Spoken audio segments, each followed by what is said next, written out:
mga nagtatanong sa akin kung ano nga ba yung mga available na kulay ni Rebel Canyon Elite and kung magkano na siya ngayong August 2023. So itong apat na to, papakita ko sa inyo.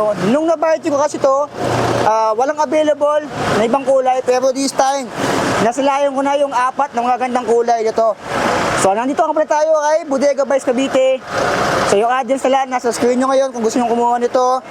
So tara, samahan nyo ako, alamin natin kung magkano na siya ngayon and kung ano yung mga available na kulay and sizes ni Rebel Canyon Elite. So ayun, mayroon silang deliver dito ngayon. Like, comment, share, subscribe sa amin.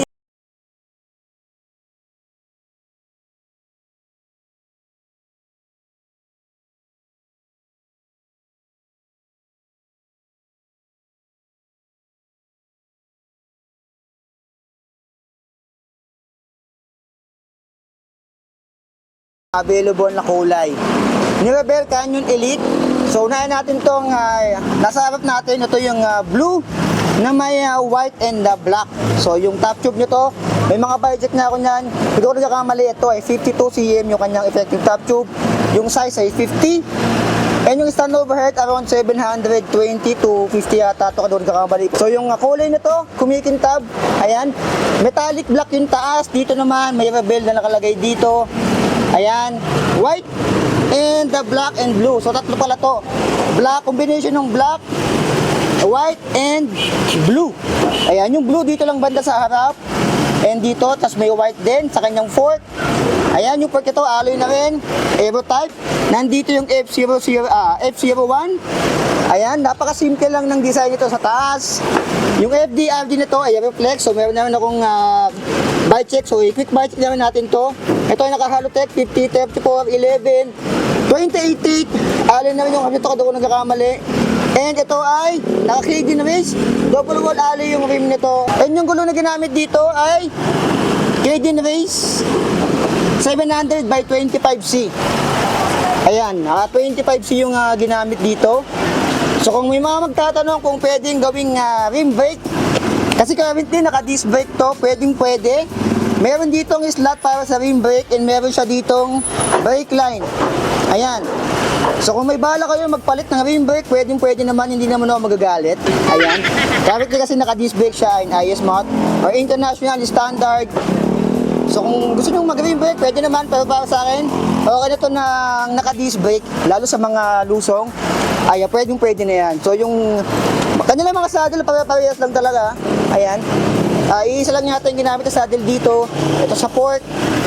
Ayan, parehas yung itsura ng fork. Sa kulay talaga nagkakaiba. Ayan, tapos dito naman sa kabila. Ito naman yung may combination ng black and the red. Ito naman apat pala combination nito. Black naman to. Tapos may pula dito sa kanyang down tube. And may black and may blue.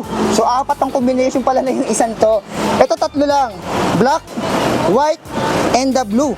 Itong isa may kasamang red. So medyo may kaangasan to kasi yung pula ang nagpadala dito, yung nagpaangas sa kanya. Sa fork, ayan, may guhit ng pula din doon.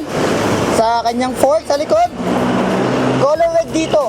Dito naman yung color white. Ayan. So sa harap, tignan natin yung kanilang mga logo, parehas lang din to. Ayan, parehas lang din. Ayan, parehas lang din.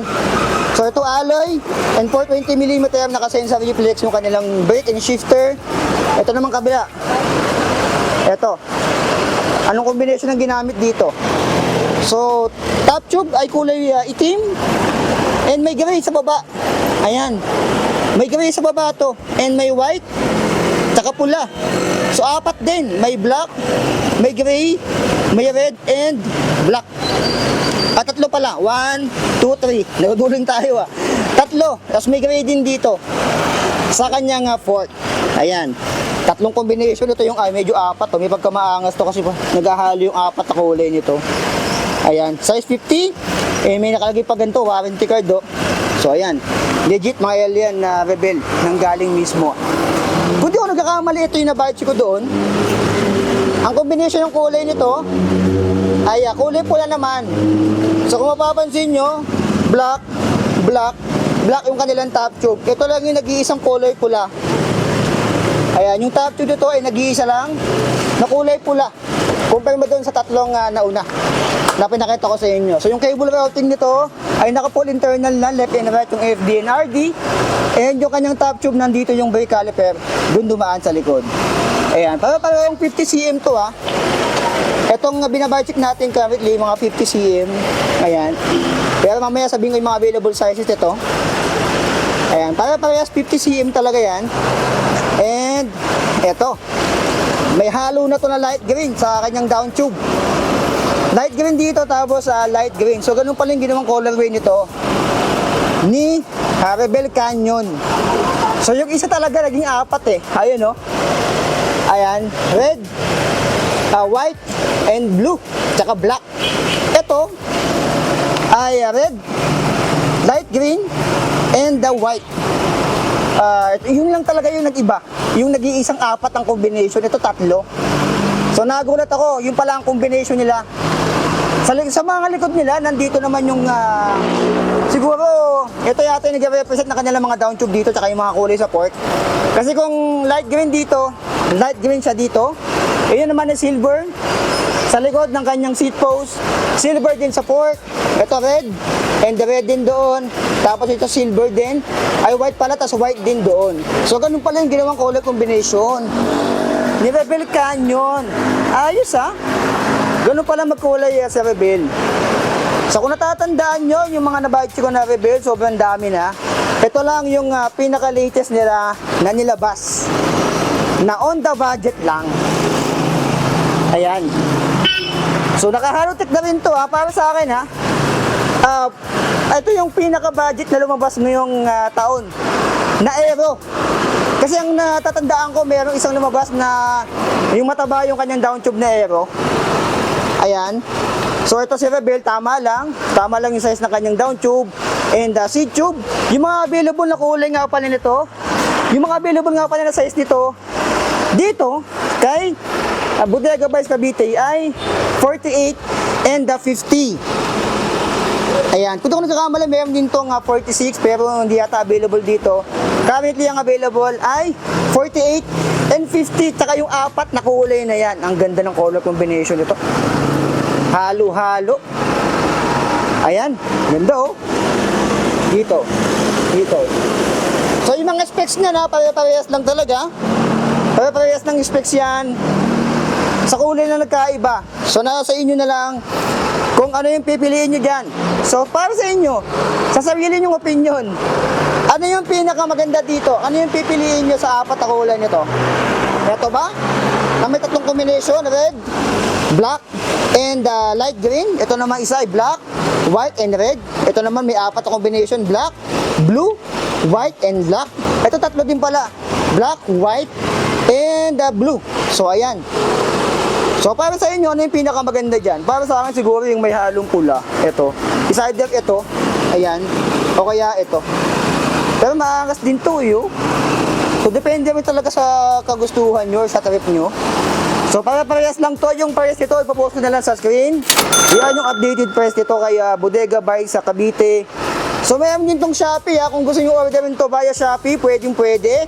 Hindi ako magagalit. Ayan yung kanilang Shopee. Yung link ng Shopee ilalagay ko dyan sa description and sa comment section. So anong masabi nyo dito?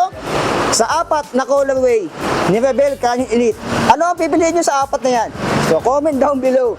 Number 1, number 2, number 3, number 4. Comment down below kung ano napili nyo pinakamagandang kulay dyan. Dito lang yan kay Bodega Vice Cavite. Kung meron nga pala kayong tanong, medyo malayo sa inyo si Bodega Vice Cavite, pwede nyo i-PM si Rebel Vice. Ayan yung kanilang contact number and Facebook page. Pwede kayo magtanong dyan kung meron Rebel products or sa inyong area. Ayan. So PM nyo na sila sa kanilang Facebook page and contact number. Kung medyo malayo kayo sa ibang area, alam ko madami din silang binabagsakan ng mga ganitong bisikleta. Ayan, kung medyo malayo kayo, PM nyo lang. Kung may mga katanungan kayo, sila makakasagot niyan. Kung may malapit, sabihin natin, taga-QC kayo, PM nyo si Rebel. Ayan, yung kanilang Facebook page. Tanong nyo lang kung mayroong Rebel na malapit sa QC o kaya sa Dasma o kaya sa Tagaytay, Batangas. So ayan yung kanilang Facebook page. Contact nyo na sila mga alien. So be it, I love you. Design nga.